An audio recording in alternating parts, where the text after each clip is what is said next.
They were built by the ancients in a time before Christ, to a scale that's unbelievable. They dared their creators to push engineering to new heights, which still astound us today. Architecture and sculpture continue to stand in the shadow of their genius. Now, by revealing the secrets of the past, we can unlock the mysteries of their construction, which earned them the highest distinction as the Seven Wonders of the Ancient World.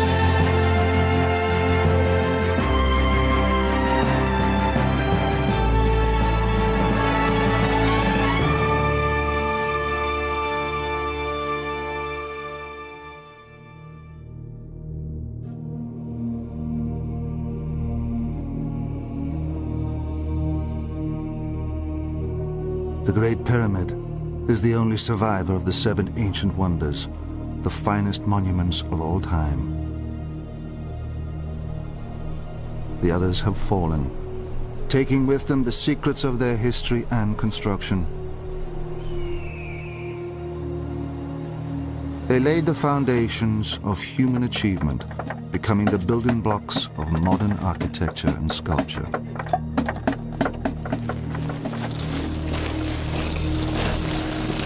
From the world's largest pyramid to the very first skyscraper, the seven ancient wonders were all massive construction projects. They challenged their creators to conquer the scale of their ambitions. The seven ancient wonders are a great example of how people build to impress, build to a scale which seems almost incredible, almost as if they were intending to make people look at them and say, well, could this have been possible? To solve nearly insurmountable construction problems, visionary architects were forced to conquer the unknown with extraordinary results. There were the Hanging Gardens of Babylon, built high above ground, displaying their color in the middle of a desert. I'm most intrigued by the Hanging Gardens of Babylon. I wish it was still there. Of all the seven wonders, that is the one I wish had not been destroyed. It's so unusual. It excites one's imagination. Exotic and mysterious, they have enchanted us through the ages. Standing upon an arid plain, how were the Babylonians able to conceive them? The ancient gardeners had a great knowledge of horticulture, but what plants were they able to grow in the Hanging Gardens?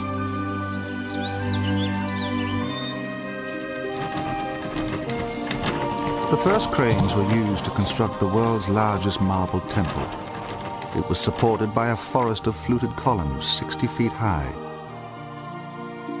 How were the ancients able to achieve such detail while working on such an enormous scale? Using simple techniques, they overcame the most difficult problems. Solid marble lintels weighing 40 tons were lowered with hair's breadth precision. It was one of the examples of the ways in which these early Greek architects were responding to the desire to build huge edifices with huge blocks of stone and needing new technologies to cope with it. An ingenious technique was used to create the finest sculpture of all time, the giant statue of Zeus, lifelike in every detail. How was it possible to create a statue of ivory taller than a 4-story building? The overwhelming flash and brilliance of all the materials at that scale is something we can only imagine in our minds. The sculptor who created it used a secret recipe to shape the ivory. But how did he achieve such realism? The originality of its design has inspired artists and sculptors to copy it throughout the centuries. The Pharos, a lighthouse, was the world's first skyscraper standing over 400 feet high. How were the ancients able to build so high without modern equipment? The Pharos blasted its golden light 50 miles out to sea. What mechanism could cast a beam so far? For centuries, the secrets of its construction lay hidden beneath the sea. So we are on the place here, on the underwater site. Now, a marine archaeologist and his team are recovering its remains from the sea floor to discover how the Pharos once stood. The 7 ancient wonders created the building technologies of today. It was the invention of the crane by the ancients that enabled them, and now us, to lift heavy weights high onto a building. The ancients dared to build high. Until little more than a century ago, the Great Pyramid remained the tallest structure on Earth. Only with modern engineering have we mastered the technology to build higher, giving rise to our finest skyscrapers, and even buildings made out of glass. One thing I learned to respect the Egyptians is the proportion of that pyramid. The Egyptians were right 4,000 of years ago. The ancient builders took risks to attempt the impossible. Now, nothing is left to chance. The computer has allowed us to test designs that before we couldn't have tested. And that's given us the confidence to actually proceed with these designs and be daring. A good example of an early use of the computer was Sydney Opera House, which was a very unusual structure. Today's creations stretch to the heavens, but their foundations are embedded deep in the past. They rest upon the 7 wonders of the ancient world, which still challenge and amaze us after thousands of years. Their origins lie in the ancient Greek world.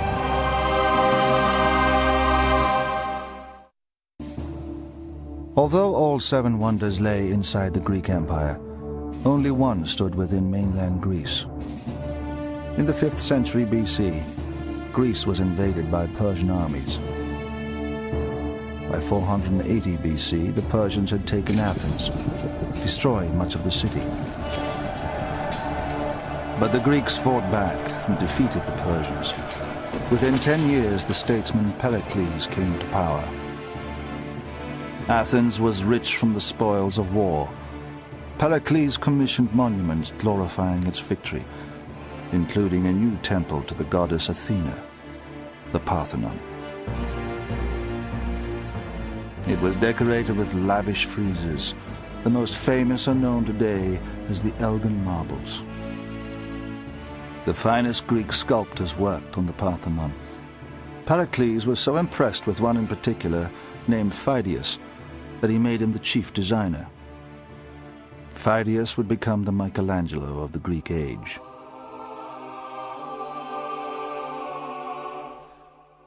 Phidias was asked to make a statue of the goddess Athena to stand inside the Parthenon. Crafted from ivory and gold, he designed it to stand 40 feet high. Statues and monuments were being commissioned across the country, and artistic rivalry was intense. Phidias was determined that his Athena would outshine every other statue in Greece. Phidias' great achievement was to meet this challenge, and after he made the Athena, virtually every other Greek town wanted such a statue. Phidias was heralded as a genius, but his name became blackened by scandal. On completing the Athena, he was unable to account for all the gold he had used. Phidias was accused of embezzlement by those eager to bring down his powerful patron. Fortunately for Phidias, news of his spectacular Athena had traveled to Olympia. He was now commissioned to make a statue of Zeus to stand inside the temple there. So, in 438 BC, to escape the scandal in Athens, Phidias left for Olympia. The site of the Olympic Games was dominated by a temple. It awaited Phidias' masterpiece.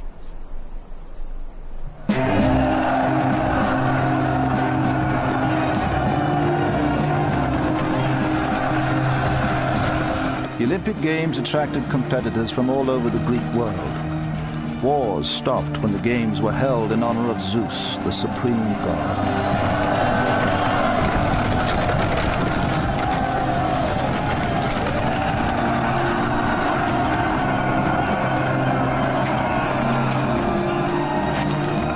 Phidias arrived in Olympia to take up his new commission.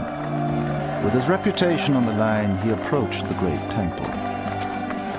So it seems that the Eleans, having seen or heard about what was up in Athens, decided, we want one of those too, and we want Phidias to make it for us. And they went and they commissioned him to do that.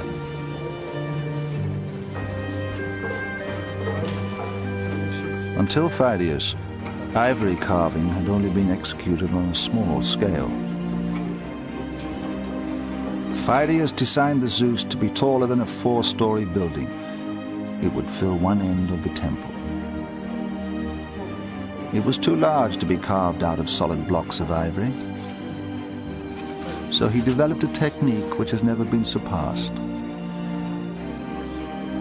The structure of ivory is such that you can unscroll it. You have to imagine it as if you're unpeeling an onion or putting a pencil in an old manual pencil sharpener and turning it, and you get a thin, narrow shaving strip of ivory. And no one had tried to do this before, and that's really what was original. Phidias developed a secret method for softening the ivory. Only a few ancient recipes survive. Professor Kenneth Lapatin is the first to have rediscovered them. Some seem to be a bit fantastic, like wrapping them in fish skin, which I have never tried to do. Others say boil 3 days with mandrake root, which seemed a bit dangerous to try. Others said soak in oil, which did nothing for me.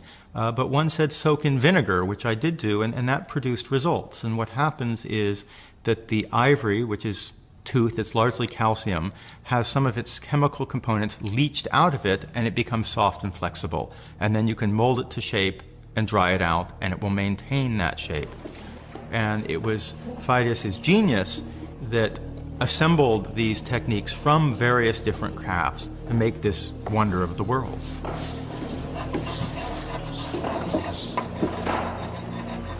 Phidias and his assistants painstakingly followed this technique of shaping every detail.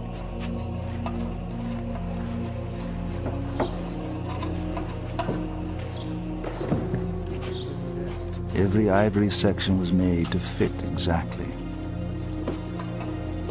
The Zeus began as a wooden framework. To this, the molded ivory sections were fastened. The statue was built up, piece by piece, to a height of 45 feet. It took over 7 years before Phidias was satisfied everything was perfect. The Zeus was then assembled inside the temple. It had a great reputation, but none of that really prepared you for that shock when you walked through the temple doors and saw the image.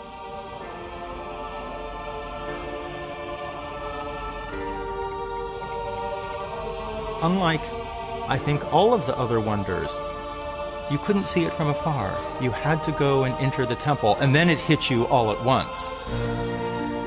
Oh, gee, that really is big. Wow.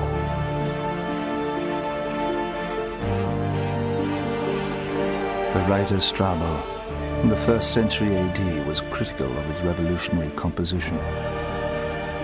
The sculptor may be criticized for not having appreciated the correct proportions. He has shown Zeus seated, so we have the impression that if Zeus moved to stand up, he would unroof the temple.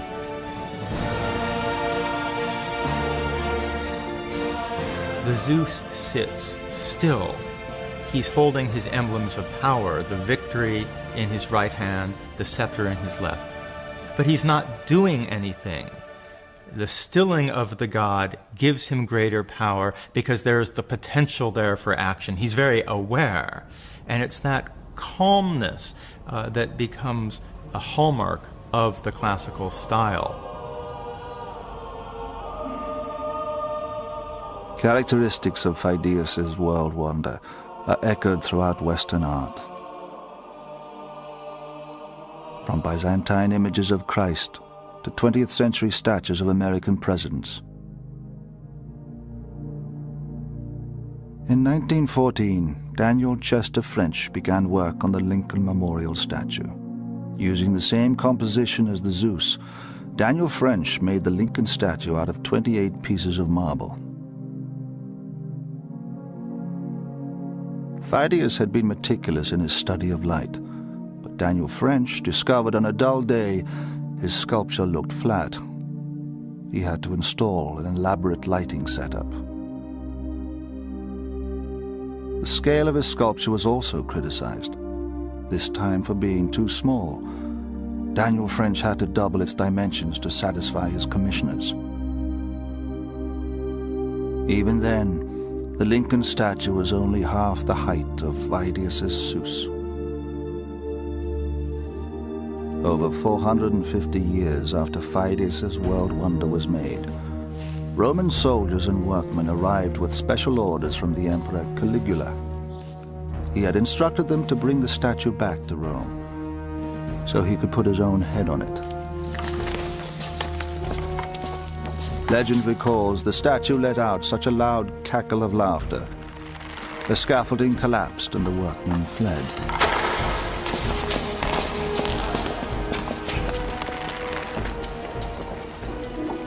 Luckily for them, the ruthless emperor was assassinated before they returned to Rome, empty-handed.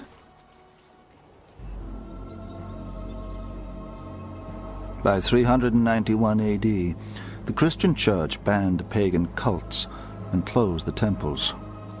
The Olympic Games ceased, and the great sanctuary of Olympia fell into disrepair. When the Zeus was 800 years old, it was bought up by Luasus, an imperial chamberlain from Constantinople, and installed in his palace art collection there. Phidias's world wonder would not survive for long. The fire destroyed the palace and the collection, cremating the finest statue of all time. The influence of Greek art and architecture spread into Persia, an enemy of Greece.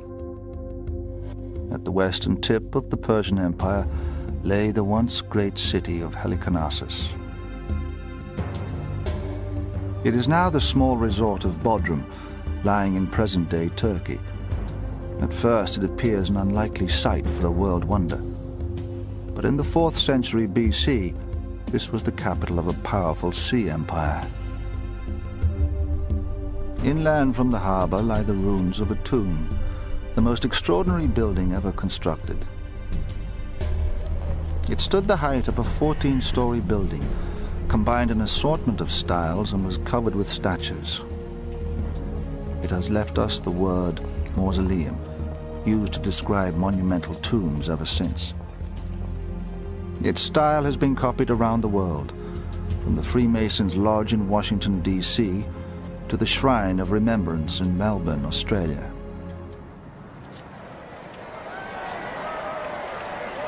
The creation of this incredible structure was down to the vision of one of history's little-known yet extraordinary figures, King Mausolus.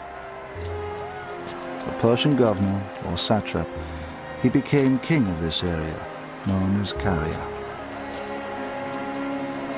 Mausolus's unusual behavior included marrying one of his sisters, Artemisia. Erratic and headstrong, he founded a dynasty upon tyrannical control. Mausolus married his elder sister Artemisia, which is a very curious thing to do because brother-sister marriage does not seem to have existed in the family before his generation.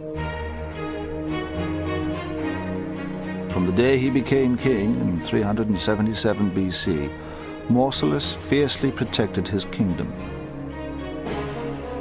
The ruins of the Mindus Gate are all that remain of his grand defensive walls, which stretched for 7 miles around the city. He also built up a navy of 100 ships. In the Persian tradition, he had a fortress palace, which is believed to have occupied the site currently where the castle is. Mausolus is obviously a very powerful, dominant figure, successful politically and victorious in war. His forces stood poised to repel any Greek attack. Yet, Mausolus openly welcomed Greek culture. Deluded by visions of his own grandeur, he planned the construction of a vast tomb. He chose a Greek architect to design it. His name was Pythias. He was unknown and unconventional. We don't know exactly where he came from, but he was very much a pioneering theoretical architect, probably the most important theoretical architect of the 4th century BC. He had very strong views on what was appropriate in architectural design and what was not. The Persians had a tradition of building tombs. Mausolus followed the example of the Persian king Cyrus the Great. But Mausolus's tomb would be far grander. Pythias designed for him an extraordinary building. It defied the conventional styles of the day. Apart from the Great Pyramid, it stood twice the height of any known building in the Western world, 14 stories high. The tomb would be unique. It would incorporate different styles from different countries. On the top, and never attempted before in architecture, a vast statue. Below, a stepped roof, inspired by the Egyptian pyramids. Beneath were Greek columns from temple architecture. Under these, giant statues resembling friezes, another architectural innovation. At the base was a tomb chamber. This alone used over 12,000 tons of stone. Mausolus gave orders for his tomb to be built on top of an existing royal burial site.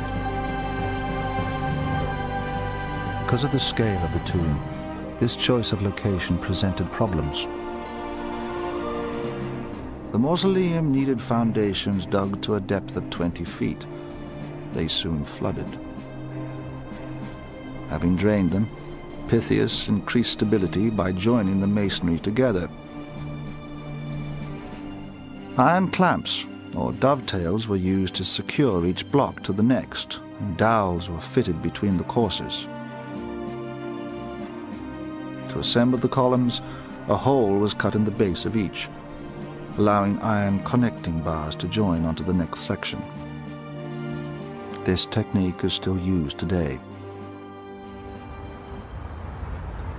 These blocks have been banded together so that they get strength from each other. The ancients also realized that for stone blocks to share the weight more effectively, particularly on a large structure, they needed to be clamped or doweled together. If there was a weakness in the foundation, for example, then the building could cope with it better. The mausoleum became a world wonder because of the statues adorning it, over twice life-size. These heroic figures stood high up on ledges and weighed many tons.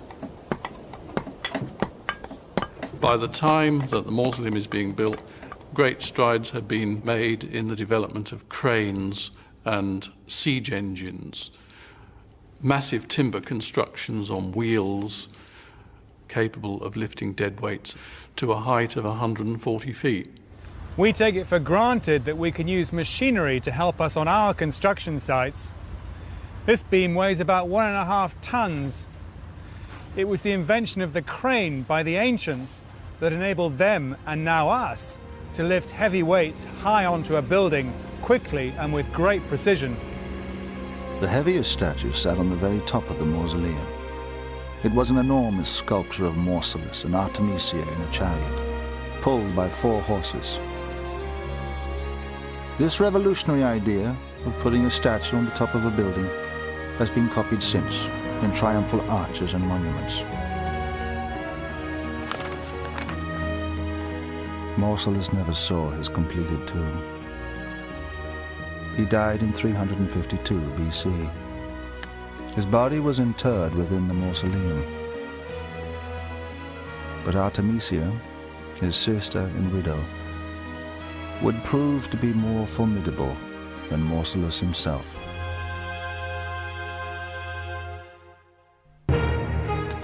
After the death of Mausolus, Artemisia became queen. Her rise to power was unprecedented in the Western world. She continued to oversee the construction of the tomb. Throughout her short reign, she demonstrated her strength. Her bravery in war led the Persian king Xerxes to exclaim that his men had become women and his women men.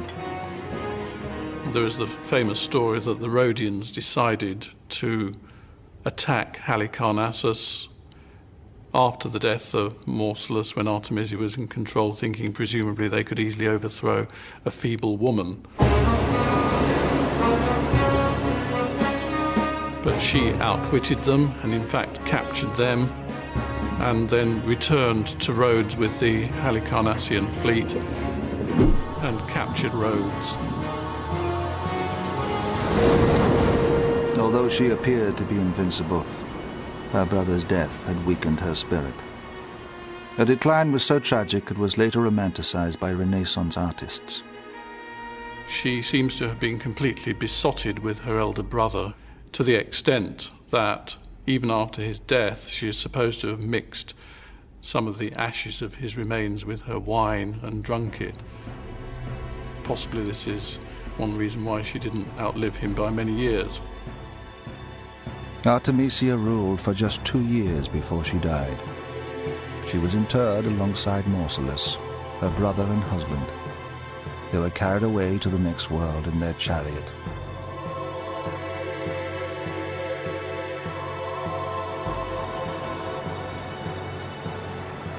The mausoleum was finally finished after Artemisia's death. Her younger brother and sister also married before the dynasty died out. The mausoleum remained an object of admiration until the 15th century, when an earthquake destroyed much of it. The stone blocks were used for rebuilding the castle of St. John in the harbor. Most of the statues, which had made the mausoleum a world wonder, were thrown into lime kilns to make cement.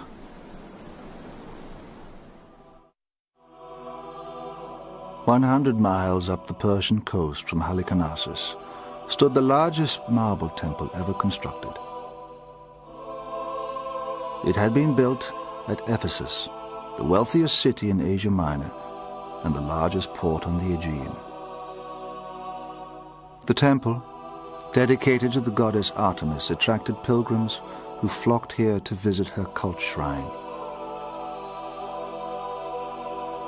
Artemis was a mother goddess, her many breasts symbolizing the fertility of women.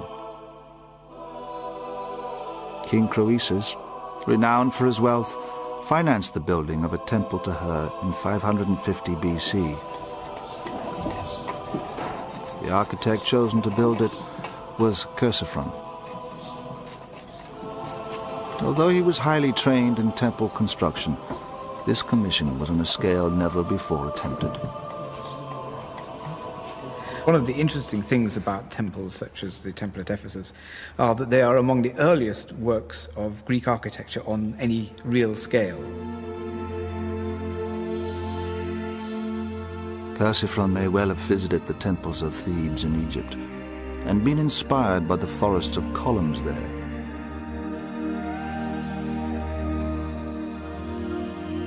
His temple of Artemis would be built entirely from marble and have 126 giant columns. Chersiphron's first challenge was to ensure a constant supply of enormous blocks of marble. The quarries were 7 miles from the construction site, and some marble blocks could weigh as much as 40 tons.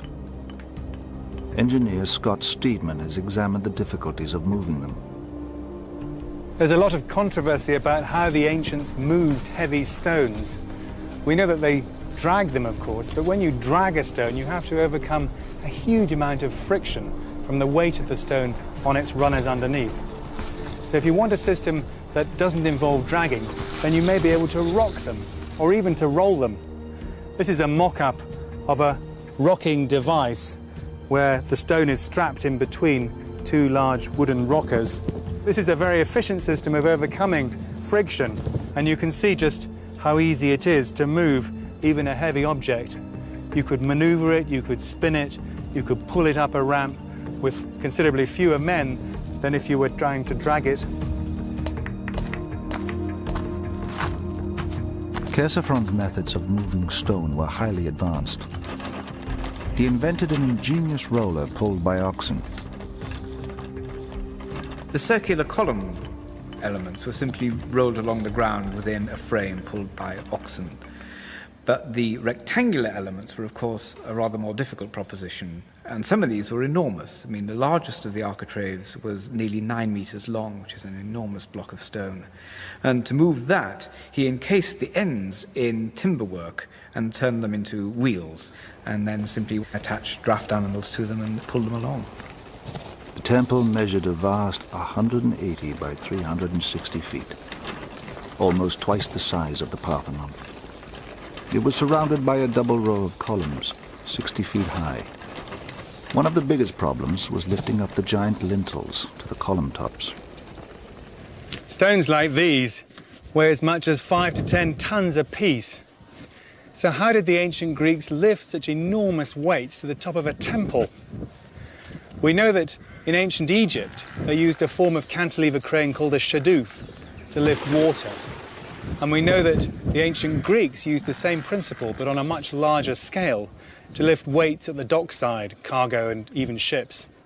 So we can imagine that it's entirely possible that they used the same type of cantilever crane inside the temple, perhaps mounted on a mound of earth and stone, so that they could build up a platform halfway up the temple to give them the leverage they would need to reach right to the top.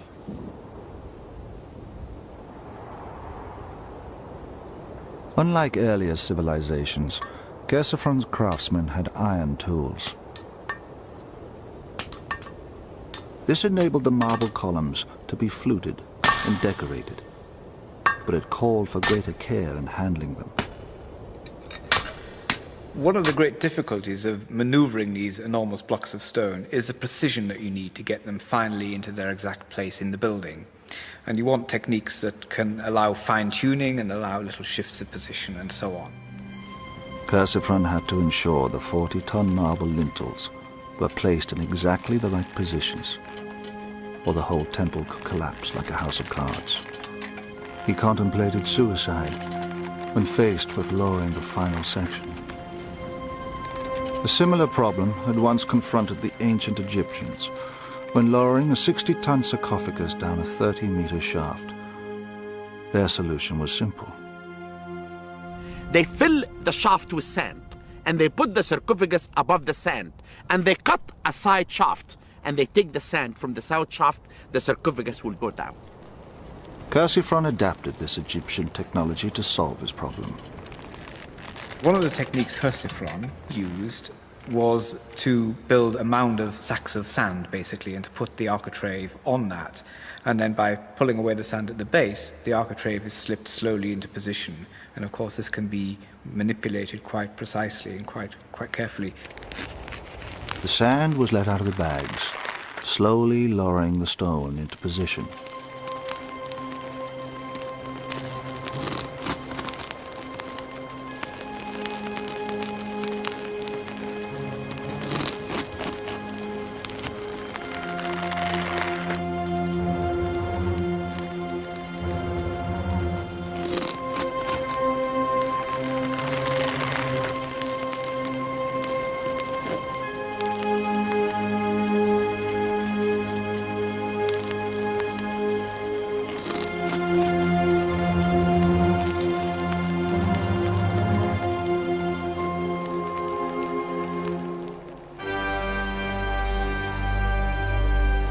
The Temple of Artemis took 50 years to build, and Chersiphron didn't live to see its completion. His son followed him to finish the construction. The temple became a massive tourist attraction. Then, on the night of Alexander the Great's birth, tragedy struck.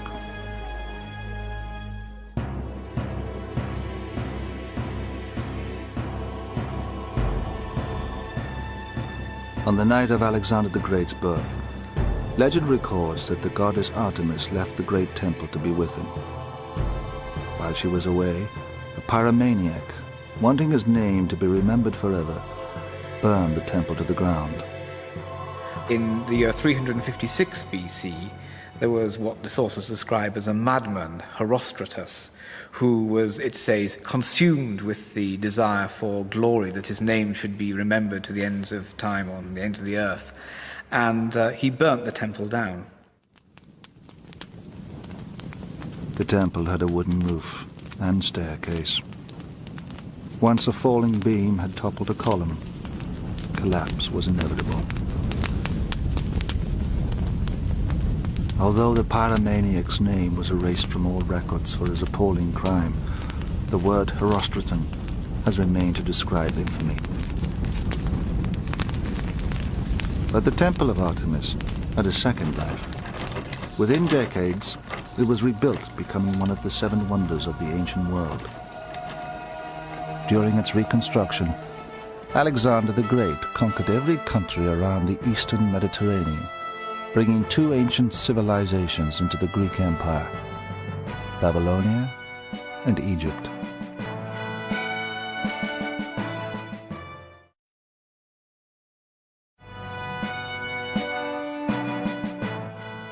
The capital of Egypt is Cairo, home to the oldest wonder of the world. The Great Pyramid still lies at the heart of Egyptian culture. On the edge of the city lies the Giza Plateau, the site of a vast pyramid complex. Pyramids are the tombs of the pharaohs. Pointing to the heavens, they ensured the pharaoh's safe journey into the next world. The pharaoh was buried deep inside in a hidden tomb chamber. In death, as in life, he was worshipped, feared, and respected. Out of the 80 pyramids in ancient Egypt, the Great Pyramid is the largest. It was built in 2560 BC for the pharaoh Khufu. Like all pharaohs, Khufu was more than a king. The Egyptians believed he was the living image of a god come down to earth. The Great Pyramid is the largest stone structure in the world. It dwarfs all comparisons. Nearly as tall as the Washington Monument, 5 cathedrals can fit within it. Yet it was constructed without machinery or even iron tools. How were the ancient Egyptians able to build it? In the 5th century BC, the Greek historian Herodotus tried to find the answer. He gathered his information from the hearsay of local priests. The account he has left us is unreliable. The pharaoh Khufu compelled his subjects to labor as slaves for his own advantage. Some were forced to drag blocks of stone from the quarries in the Arabian hills to the Nile. The work went on in 3 monthly shifts, 100,000 men in a shift. The wickedness of Khufu is not something that you can regard, in Herodotus' telling at any rate, as something which is hard historical fact. It is anything but that.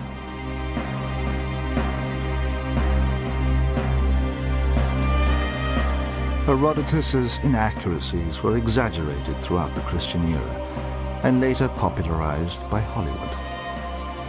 Producers, when they make this type of movies, they showed slavery building the pyramid. You know, slavery can build a huge building, but it will never make anything genius. But if you do something with love and you believe that this is the tomb of the king who will be a god, you will do it. Guaranteeing the successful passage of the pharaoh into the next world was every Egyptian's duty. Peasantry was called up on national service to work on these things, because slaves, of course, were not involved. The Egyptians did not have, in the Greek or Roman sense, a slave system at all.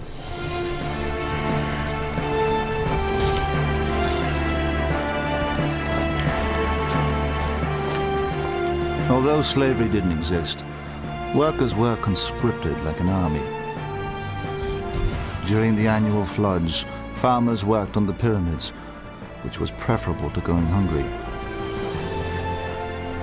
For all its faults, the Egyptian governmental system was one of the most successful that human history has to show. It was a governmental system that lasted well in excess of 3,000 years. And systems will only last as long as there is a degree of acquiescence on the part of the subject peoples. The Great Pyramid was built with over 2 million stone blocks. Building the pyramid was the greatest feat in architecture. But did it really take 100,000 men to build it?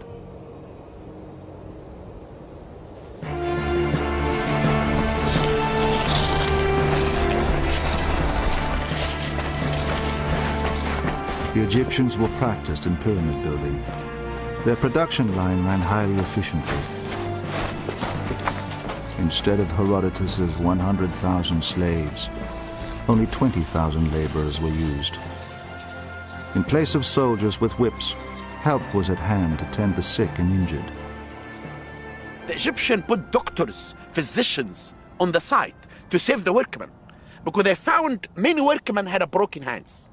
And they put wood to support the broken hands. Others had broken legs.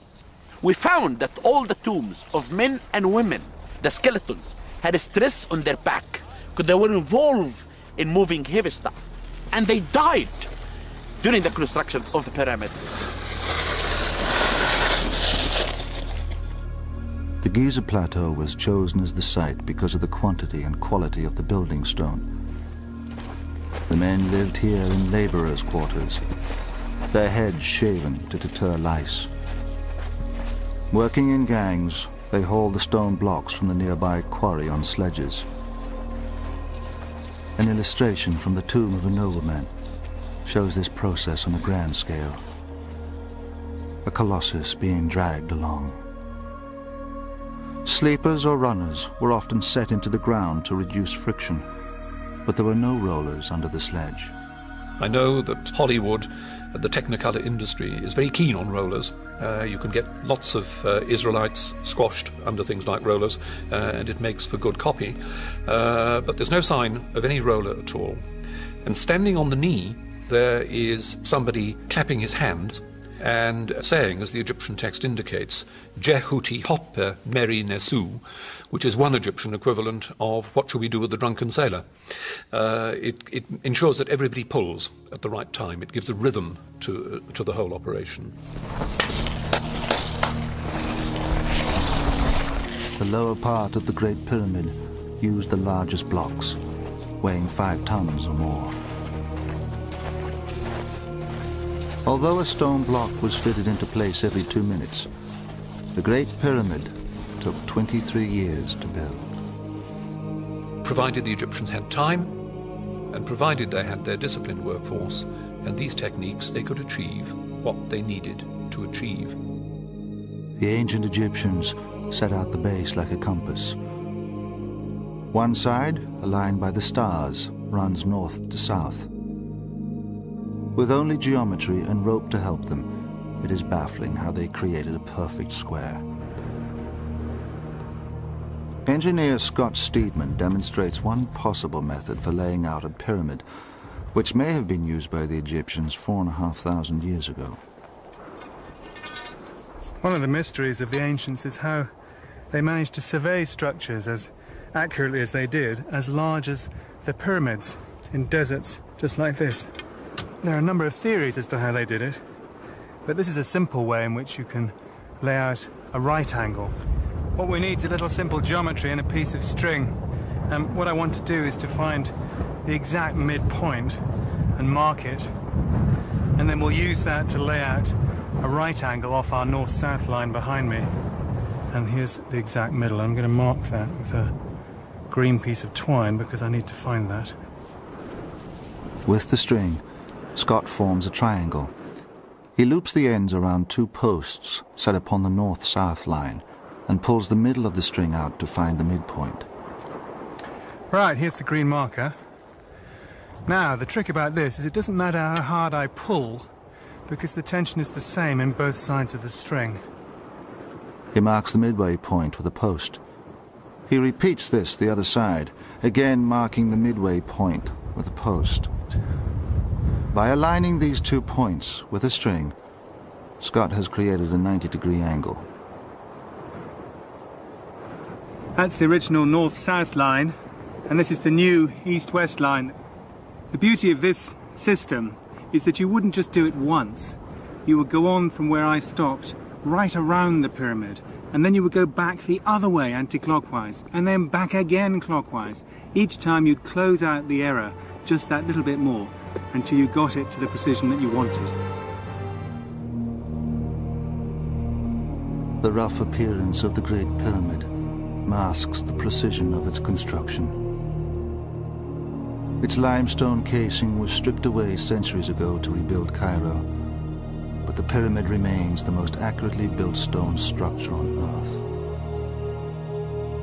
It covers 13 acres, the equivalent of 9 football fields, yet each of its sides are accurate to within inches. In my opinion, pyramids built Egypt. Because building the pyramids made the Egyptians to think about art, architecture, to think about astronomy, and this is why they became genius, because they have to build the tomb of the king who will be a god. Dr. Hawass has discovered the remains of the surveyor's original workings. We found in our excavation holes about 40 centimeters in diameter, and no one understood the function of these holes. We found that these holes has to do with making the square base of the pyramid. After they finish the square base of the pyramid, they cut in the solid rock, and they made the base of the pyramid about 8 meters high, only from the rock of the plateau. The stones were dragged from the quarry to a short ramp and then hauled up onto the base.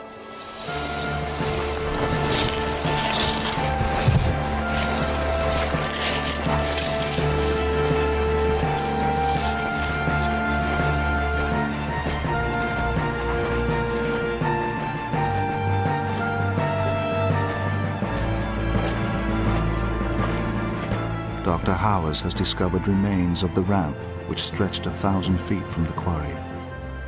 The ramp, based on my discovery, is located to the southwest corner of the Great Pyramid.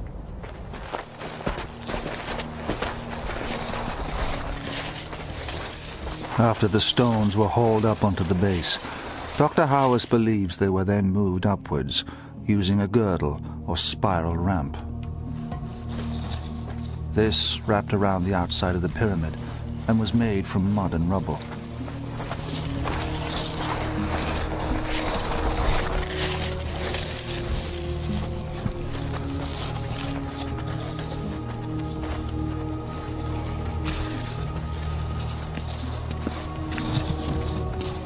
The spiral ramp grew higher as the pyramid was gradually built up. No one knows with certainty the exact ramp design. Other archaeologists believe the ramp was a straight one. I prefer the long straight ramp option, partly because a ramp circling the pyramid would have been inherently unstable for the heavy loads to be dragged up it. And it's also difficult to understand how you could drag these heavy blocks round the corners on such a ramp. But a straight ramp to the top would have ended up being a mile long, stretching far beyond the quarry. To retain a manageable gradient, its length and height would have needed continual adjustment. On the other hand, the spiral ramps have cornering problems.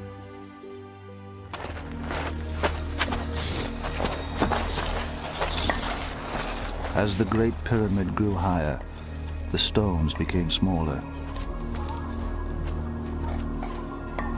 Rollers running under the stones may have been used here for maneuvering. The builders used only the simplest techniques. The Egyptians used stone tools and copper tools, copper very frequently mixed with arsenic, which of course hardens up the copper, but iron was certainly not used. In fact, the Egyptians were very late into the Iron Age. Without any sophisticated tools, the stones were fitted with watertight precision to a height of 480 feet. Until little more than 150 years ago, the Great Pyramid remained the tallest structure on Earth.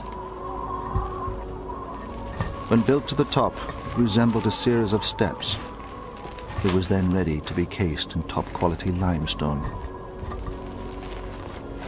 And then, of course, you start smoothing it off from the top down. So you do the top bit, then you take the girdle ramp down, then the next bit, and so on, until the whole thing is done.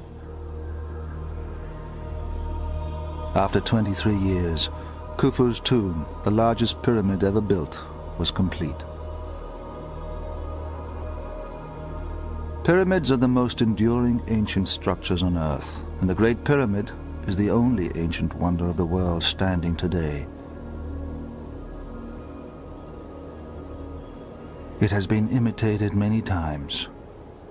Its stable form inspired one of today's most famous architects, I.M. Pei. He designed the pyramid at the Louvre in Paris out of glass. Pyramid is built of stone, it's solid, it's for the dead, and I hope the glass pyramid is transparent, it's for the living.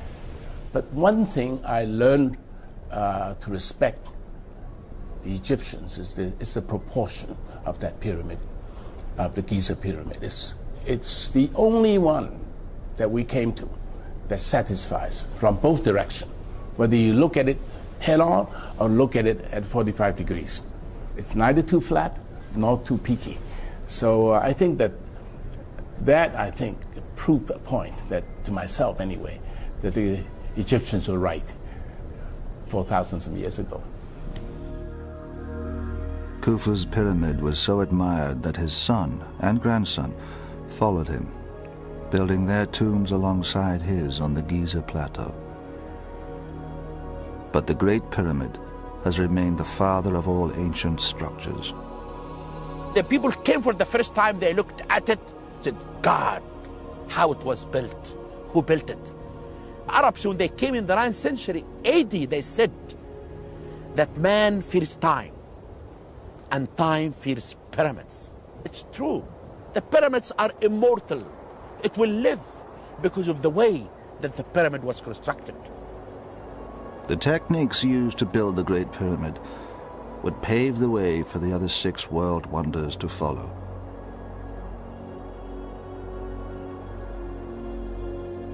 The Great Pyramid, the foundation for the other world wonders, was built in 2650 BC.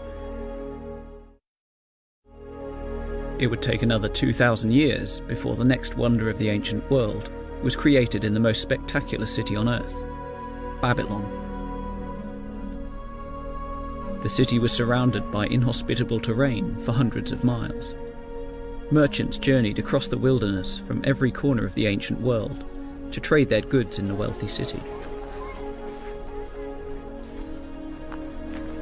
But of all the sights in Babylon, one impressed the parched travellers more than any other: the Hanging Gardens. I'm most intrigued by the Hanging Gardens of Babylon. I wish it was still there. Of all the 7 wonders, that is the one I wish had not been destroyed. It's so unusual. It excites one's imagination. Fragments of the ancient city survive, but the Hanging Gardens have been lost forever.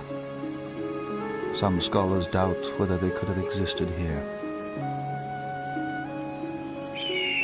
How was it possible to have built terraced gardens in an area without building stone? Babylon's built on a huge, great, flat alluvial plain, and there's no stone nearby, so they have to use mud. And they would dig the mud from the riverbank, creating a sort of moat around the city. And then the mud would be formed into bricks. And then as it bakes in the sun, you would end up with really quite a sturdy product. You can't just take the bare mud and pack it into a brick. So he's processing the mud by stamping it and adding water to it to give it just the right consistency, so that when it is slopped into the mould, he has a brick which you can recognisably see as a brick and not just a heap of mud. Mud, when it's baked and compacted, is a very strong and capable building material. And there are many examples in ancient history of walls that are built to really quite a significant height using baked earth and mud.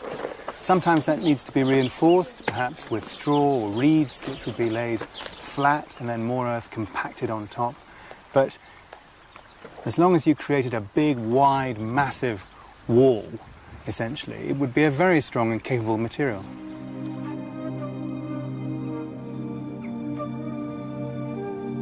Babylon was situated on the Euphrates, in present-day Iraq.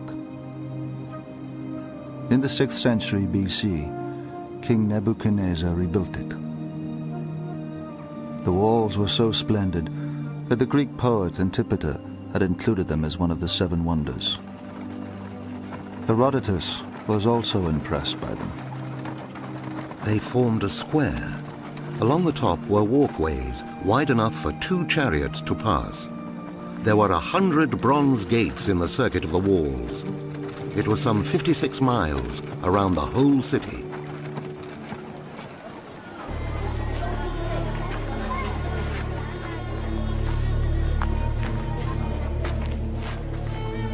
Behind the Ishtar Gateway, inside the city walls, the streets were laid out on a grid plan. Babylon was the most splendid city in the world. A blend of sophistication and order.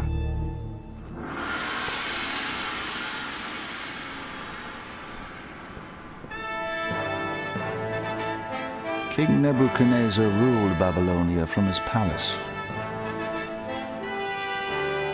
He married Princess Amytis from the land of Media.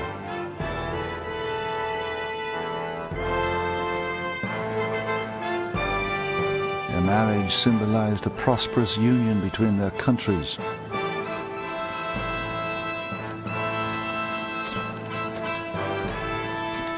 Babylonia now looked forward to a period of peace and plenty.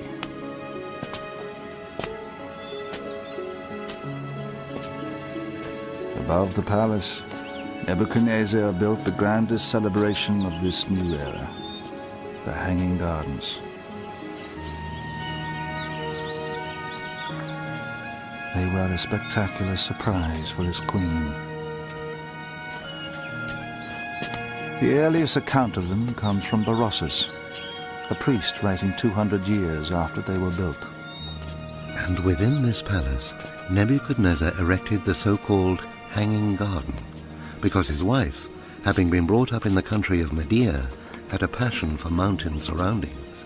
Gardens are often controlled by the monarch of a particular culture.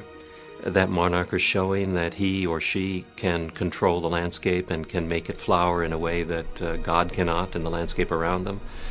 Controlling water, of course, controlling life in a very desert landscape or in an arid landscape is a great feat. In the Middle East, gardening was a respected profession. Plants were grown for medicine and also for the perfume industry. The importance of fragrance may explain why accounts record that some gardeners were blind and some female.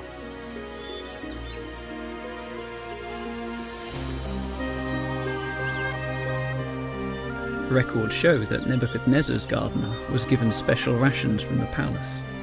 He is believed to have been an expert from Judea, a country with a similarly arid climate. The Babylonians had a great knowledge of plants. The gardeners in Babylon would have selected the best plants to thrive in the hot, arid climate. The Middle East is not all a desert, but it's generally arid, and it was felt important to bring exotic types of plants, different types of plants, and a richness of vegetation in a controlled situation so people could enjoy it, particularly the king. There are a number of ways plants have adapted to survive in harsh environments like the Middle East. One way is to have thin, needle-like leaves. Grasses and conifers are good examples of this. Their very small surface area ensures little water loss. Others have leathery or waxy leaves to prevent water loss. Often they are grey in color, which reflects the glare of the sun. Some plants have leaves covered in fine hairs. These reduce the drying effect of the wind and also trap the cold night air to keep the plant cool during the day. Oak, willow and cedar, ilex, plane and palm. The lists of the trees and the plants in the hanging gardens are endless. They were compiled by historians centuries later and are often inaccurate. It is believed the gardens contained many plants and trees from the land of Medea, the homeland of Nebuchadnezzar's queen. As well as adding color, the flowers of orange and lemon trees would have produced a fragrant scent. However, the gardens were planted out. They needed water. Ancient writers recorded that there were hidden machines used for irrigation. Scholars have investigated buckets on ropes, water wheels, and even the Archimedes water screw. This device is attributed to the great Greek mathematician and inventor. It is believed Archimedes created it while in Egypt, having watched villagers pump water from the Nile. But the Hanging Gardens were built 2 centuries before him. The only device we have evidence for at that period is in fact the shaduf, a very simple tip beam device that's known as early as the 3rd millennium BC. You have a counterweight at one end and a basket on the end of a rope or a pole at the other that lifts the water up. We have illustrations of it from the 2nd millennium BC onward. We have illustrations of it in Assyrian art from the time the Hanging Gardens supposedly were functioning, and there are no illustrations of other devices that would have been suitable. So it seems to me that this is the only solution. Today we overcome our engineering problems with machinery. The ancients often looked no further than human labor, and in Babylon there was an endless supply. The Western perception of the Hanging Gardens has been highly idealized. Terraced gardens with abundant water, even waterfalls. When I was a child, the image conjured up by the Hanging Gardens was that of gardens that somehow hung downwards. But in fact, if you look at gardens that are carefully maintained in the Middle East on terraces, generally you have plants that rise upward from the terraces. In arid regions, in the desert, water is so precious it's like gold. They have to control how they use it very, very carefully. They let the water come in down channels, and then they release the water so that it just rushes out, just for perhaps 10 minutes a day, and then they'll shut it off again and conserve it for the next day. Just a tiny amount of water has created an intensity of color, green trees, which is just totally unexpected. Water could have been taken from the Euphrates, carried or lifted up to a cistern on the top terrace. From there it would have trickled down through the different levels of the garden. The irrigation of the Hanging Gardens is only part of the riddle, taunting archaeologists. The more baffling puzzle has been to find their exact location.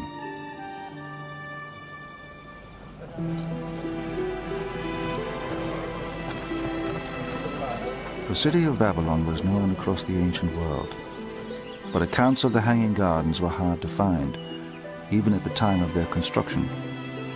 Well, the Hanging Gardens are a kind of historical mirage.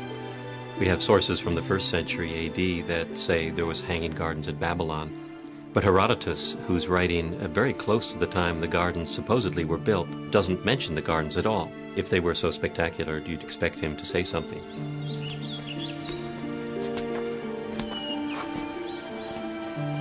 It is likely they were destroyed within a century of their construction. After Nebuchadnezzar, Babylon became a pawn in the struggle between the Persians and the Macedonians, and was severely damaged. We know that Babylon was very badly destroyed by the Persian king Xerxes in the 480s BC, and the fragile mechanisms and the fragility indeed of the plants themselves, one can't imagine that they survived that kind of ordeal. Some archaeologists have looked elsewhere to find another location for them. The most convincing explanation, which says that there is a confusion in the beginnings of this legend, and that really what the Hanging Gardens refer to are the palace gardens built by an Assyrian king in Nineveh, which was the great capital of the Assyrian kingdom, something like 100 or 150 years before Nebuchadnezzar.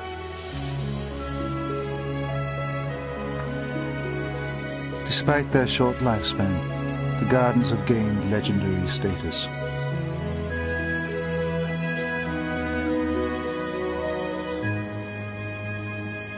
They remain unique among the Seven Wonders as the only one displaying nature's beauty, and they live on as the most famous gardens ever.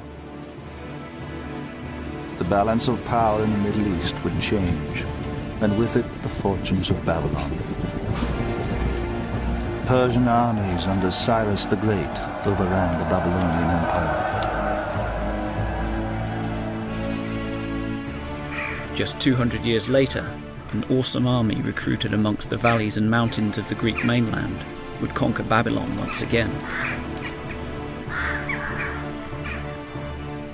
Under Alexander the Great, they stormed across the plains, east as far as the Indus and south as far as Egypt.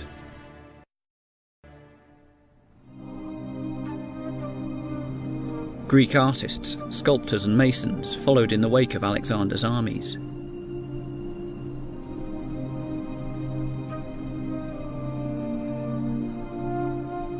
They spread the influence of Greek architecture and culture to new lands, as well as harnessing local techniques for use back in Greece.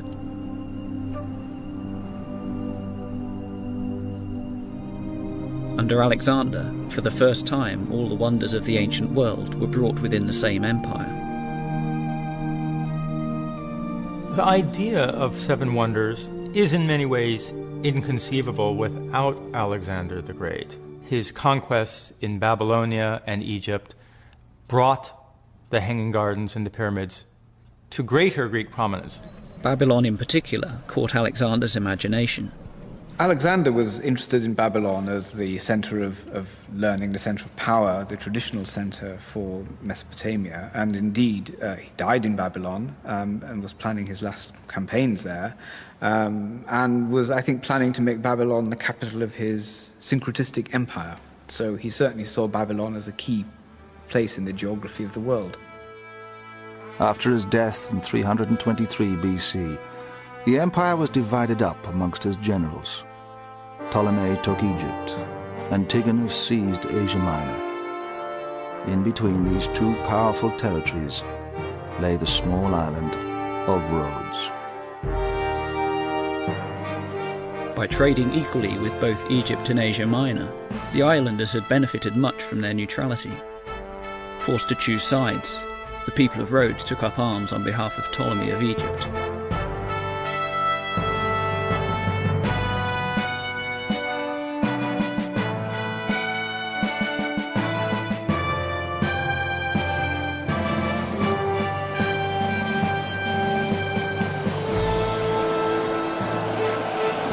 Outraged, the Antigonides from Asia Minor attacked Rhodes with a huge fleet. Against all odds, the Rhodians defeated them and celebrated their victory by building a giant bronze colossus to their savior, the sun god Helios. Helios was closely related to Apollo, the god of light, of truth, of vision. He is the god of the sun, who was especially worshipped on Rhodes. There were many bronze statues on the island, but the Colossus was easily the largest. To build, it cost 300 talents, equal to 300 warships. The Colossus was a memorial to themselves, to their victory, to their freedom, their continuing freedom. And as such, it was certainly worth putting a lot of money into. 300 talents, they had won it from the enemy. Why not? Bronze casting was a major business on the island. Statues were mass-produced and exported to Greece and Italy. The sculptor chosen to create the Colossus was Haris of Lindos. One story recalls his initial design as being 60 feet tall, but the islanders insisted on a statue that was twice that size, 120 feet. Haris doubled his dimensions and set to work.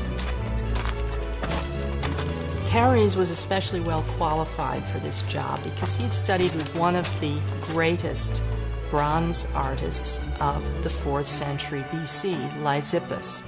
Lysippus was known for producing many, many statues, 1,500 in his lifetime. And so in the workshop of Lysippus, one can imagine hanging on the wall a whole row of arms, a row of legs, body parts which were more or less interchangeable. Unfortunately, none of these mass production techniques could be used for the Colossus. No bronze statue had ever approached 120 feet in height. Haris had to manufacture everything on site.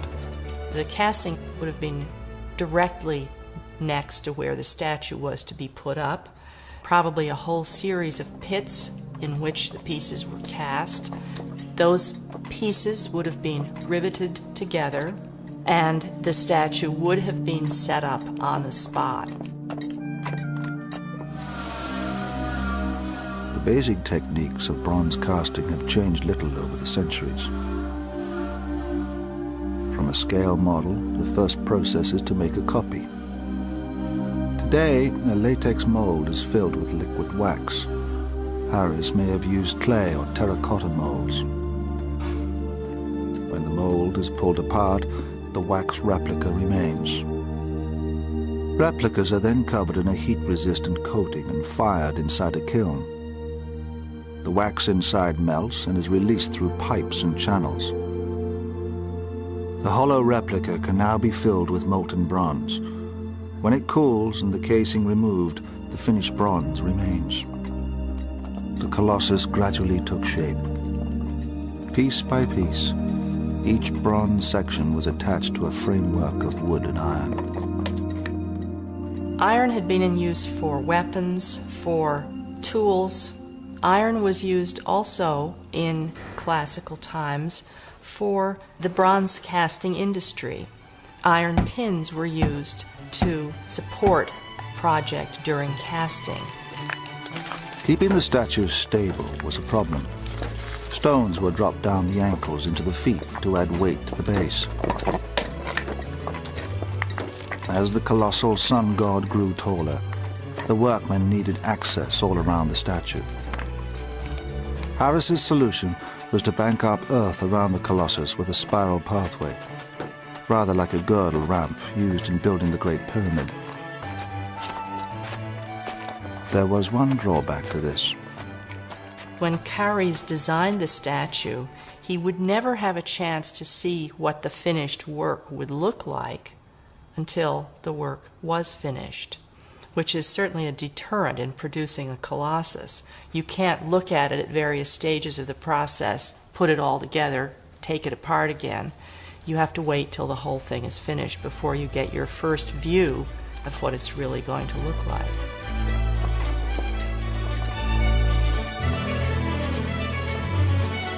By the time Haris reached the head of the Colossus, the mountain of earth was 100 feet high. Altogether, 225 tons of bronze was riveted into place.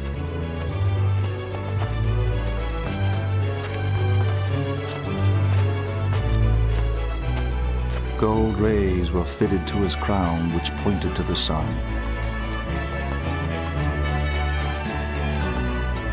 After 12 years' exhausting work, the mountain of earth was removed.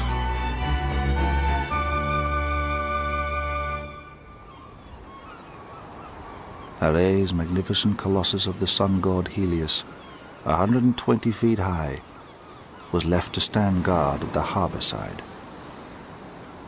Haris certainly must have found out how to cast a big statue like that in many pieces.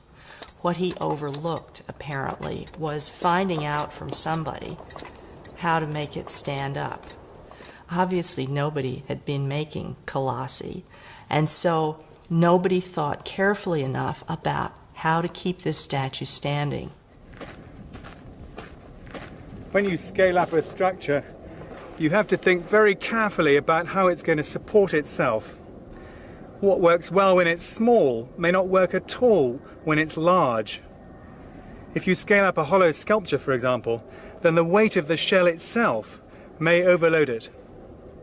And any tall, thin structure or sculpture will be much more vulnerable to wind and earthquake. The Colossus stood for just 56 years. In 226 BC, an earthquake brought it crashing to the ground, burying several houses beneath it.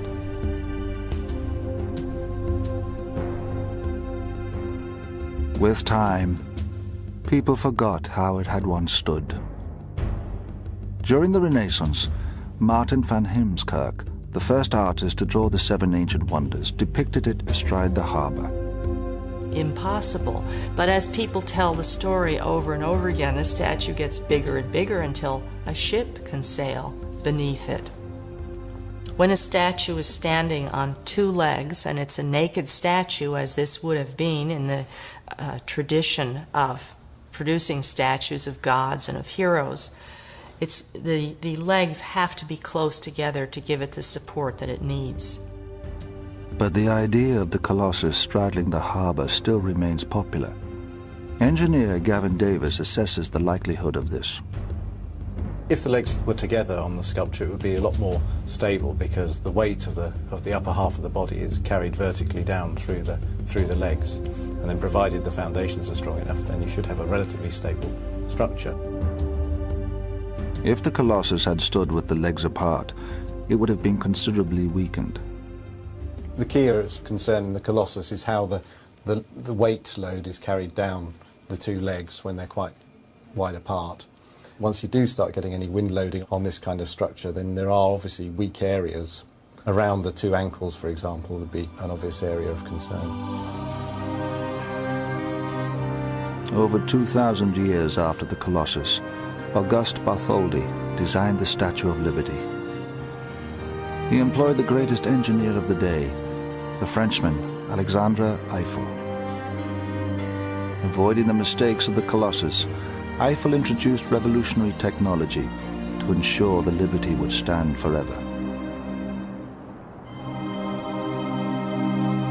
The Statue of Liberty was an engineering innovation. Eiffel designed an iron framework to form a backbone. The statue, a hollow shell made from copper, was then hung over the frame. In 1986, after standing for 100 years, it was overhauled. Architect Blaine Cliver was a part of the restoration team. The statue itself is 153 feet tall. That's all the way up to the top of the torch. Eiffel's design was light. It is a skeletal frame and is anchored to the pylons which are into the base, the stone base upon which the statue stands. Unlike the Colossus of Rhodes, the outer casing carries no weight at all. Consisting of 300 copper plates weighing 80 tons, its weight is transferred by ribs and armature bars to Eiffel's central skeleton. Larry Belente was the consulting engineer during the restoration work. It does have the modern concept of if it's too stiff, it will break, and if it has flexibility, it will give with the wind, give with the temperature changes, and therefore be able to, like an airplane wing, go up and down and not break and come to pieces. So this was revolutionary at the time, and it absolutely is the only way you could have done this and had it survive as long as it has. There are plans to use this technology to rebuild the Colossus on the island of Rhodes. Nicolas Kotsiaminas, one of the leading bronze sculptors in the world today, dreams of recreating the Colossus. He has already made some enormous bronzes. He now plans to build the Colossus to stand the height of a 15-story building. I'm proposing two different designs. The first one is going to look as the old Colossus by putting this arm like that, okay? Of course, now, with the new technology, we do something different. And now I'm proposing the second proposition is to stretch the arm, giving the light to the world. Okay, now we've got the technology to do that. Along with Liberty, it's going to be the largest. But it's going to have one advantage over Liberty, simply because it's connected with this sort of thrill. One of the wonders of the world is going to be recreated. And that's the main thing. That's the beauty of it. The fallen Colossus remained a wonder of the world. Tourists flocked from all over the Mediterranean to marvel at its giant remains. The thumb was bigger than most statues, and this is what really captivated visitors, who would make almost a pilgrimage to the statue to see that giant thumb. An oracle predicted that Rhodes would suffer great misfortune if the statue were rebuilt. So it was left lying where it had fallen for 900 years. In the 7th century AD, the statue was carted off as scrap metal. Obviously, its tourist value by then was much reduced, and yet its monetary value was still high. Usually when bronze statues were melted down, the metal was reused for weapons, tools, mostly ammunition. It took 980 camels to carry off the surviving metal from this statue. Charis, like the Colossus he created, became a broken man. One story recalls how he miscalculated the cost of doubling the statue's size, leaving him bankrupt. Destroyed by debt, he committed suicide. The last of the 7 ancient wonders was built in the city that had given birth to them all, Alexandria.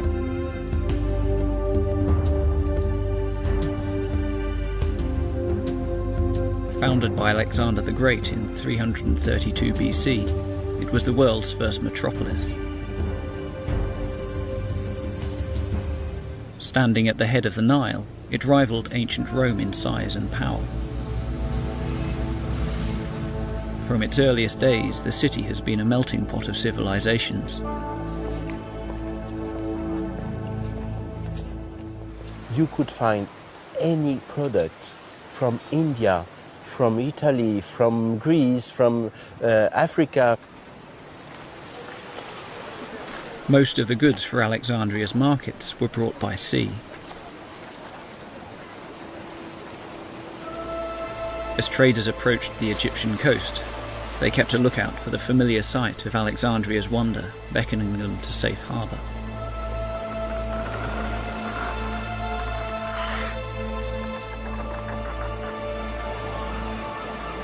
Known as the Pharos, it was a lighthouse. Standing over 400 feet high, it was the world's first skyscraper.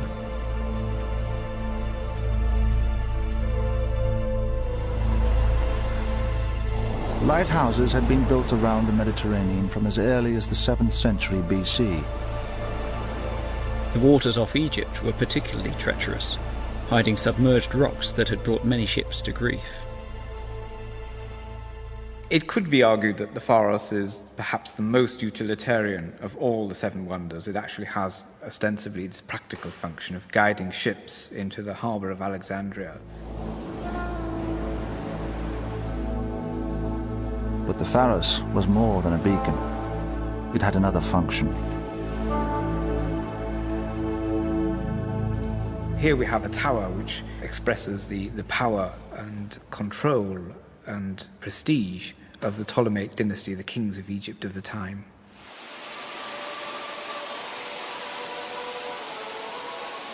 Alexandria was the first megacity. Palaces were stacked upon palaces, yet the Pharos exceeded everything else. It is yet another way in which Alexandria can be put at least one notch, and preferably several notches, above every other city in the world. Built during the reign of Ptolemy II, the Pharos announced to the world the grandeur of Alexandria. Designed by the architect Sostratus of Cnidus, it took 12 years to construct. At the top, a vast furnace was kept raging.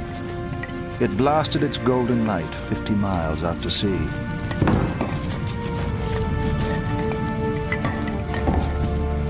Some reports mention extraordinary solar mirrors used to laser enemy ships at sea. The Pharos was built in 3 sections.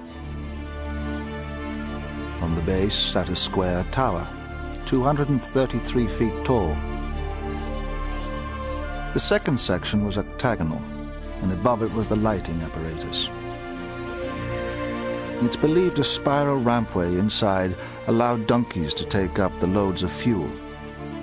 We know that it did have ramps inside it, and that donkeys, for instance, could perhaps have gone up to the top of it on these ramps carrying loads. But it's a bit of an open question as to exactly how it worked, I think.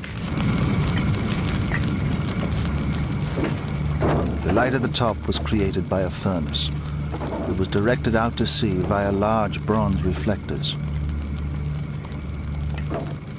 One of the problems, of course, of a lighthouse, particularly in a location such as Egypt, which is relatively poor in trees, in wood, would be what do you actually use to feed the flames?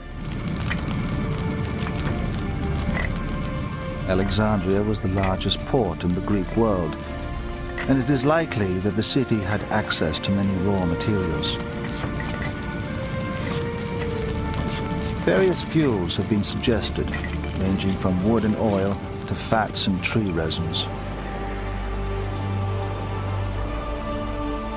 The Pharos was built from solid blocks of granite and limestone. Unlike tall buildings of today, its walls had to bear all the weight of the masonry above.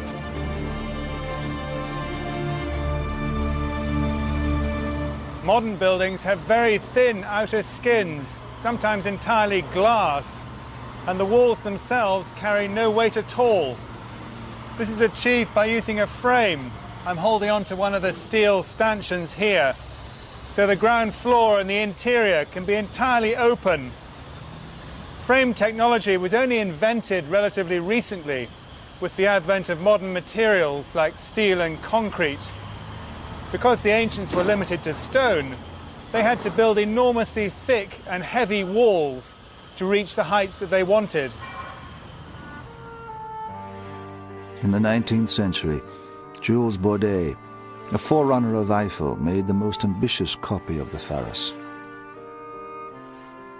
Although never built, he incorporated a metal frame into his design for a tower to light up Paris.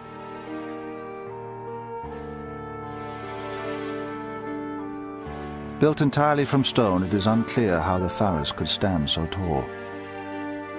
Yet there are many ancient accounts of it.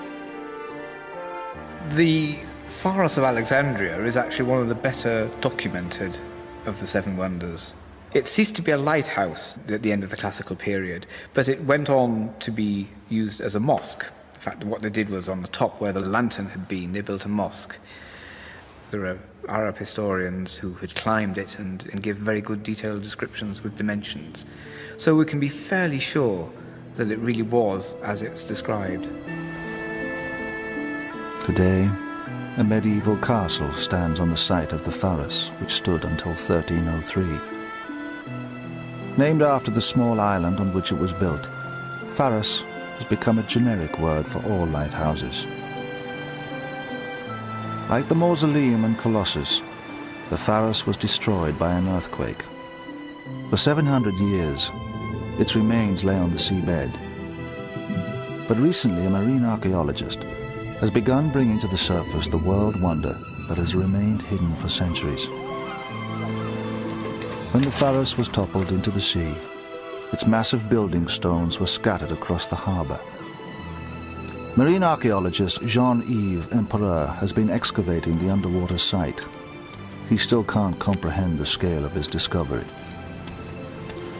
When, for the first time, we dived, we couldn't imagine such chaotic and huge underwater collection of such thousands and thousands of columns, of bases of columns, of capitals, of sphinxes, of obelisks, and so on. It was incredible. And every time we dive, even now, after thousands of diving here, we go back to the surface with a strange feeling. It's a fantastic sight. You cannot imagine, you cannot describe it. You have to dive to have this so strange feeling. Among his discoveries was a vast granite lintel weighing 75 tons, which he believes to be a supporting beam from the Pharos. You can see even in this castle, they used some very strong stones like the red granite from Aswan.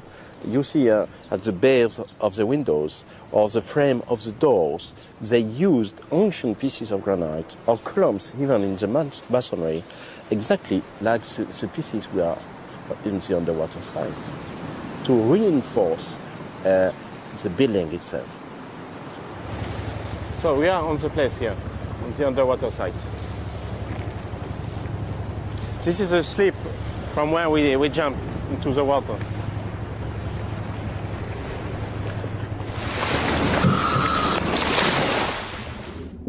Jean-Yves has been diving here since 1991. The vast underwater site covers 5 acres.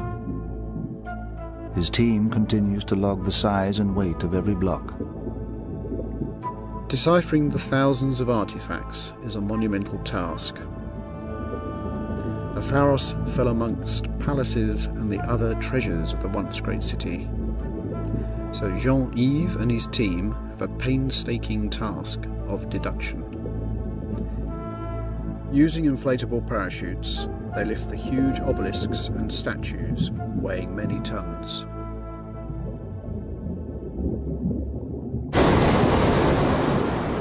One day they hope to establish once and for all how the Pharos was constructed. The world's tallest lighthouse was brought down by an earthquake. Nowadays, tall buildings are thoroughly tested. Gavin Davis examines the stability of the Pharos. There's no doubt this would have been a very challenging structure to build, but to build something that's supposedly 400 feet tall or more would have been very difficult at that time. When comparing the Pharos with one of the Great Pyramids, for example, you can see that there's a great difference because the pyramids are inherently more stable structure. Comparing it to something like a pyramid, which would have a much wider base, then it really is still a very tall and thin building. Whereas the ancients were building into the unknown, today's architects are required to check every uncertainty. This building's the Hong Kong and Shanghai Bank, and a significant amount of testing was carried out to look at how it might behave in the wind. The computer these days allows us to eliminate even the most unlikely problem areas from buildings, which means that we can design closer to the edge and design buildings that perform better. Today's architectural wonders stand within the safeguards of science and technology. The 7 wonders have become icons of the ancient world. They stood not solely by the laws of science, but by the will of an age determined to build the impossible. The 7 ancient wonders were part of an age of optimism, an attempt to use technology to the limit, to go further than people had ever gone before in creating these massive monumental structures. Architecture and sculpture continue to pay a debt to the excellence of their construction.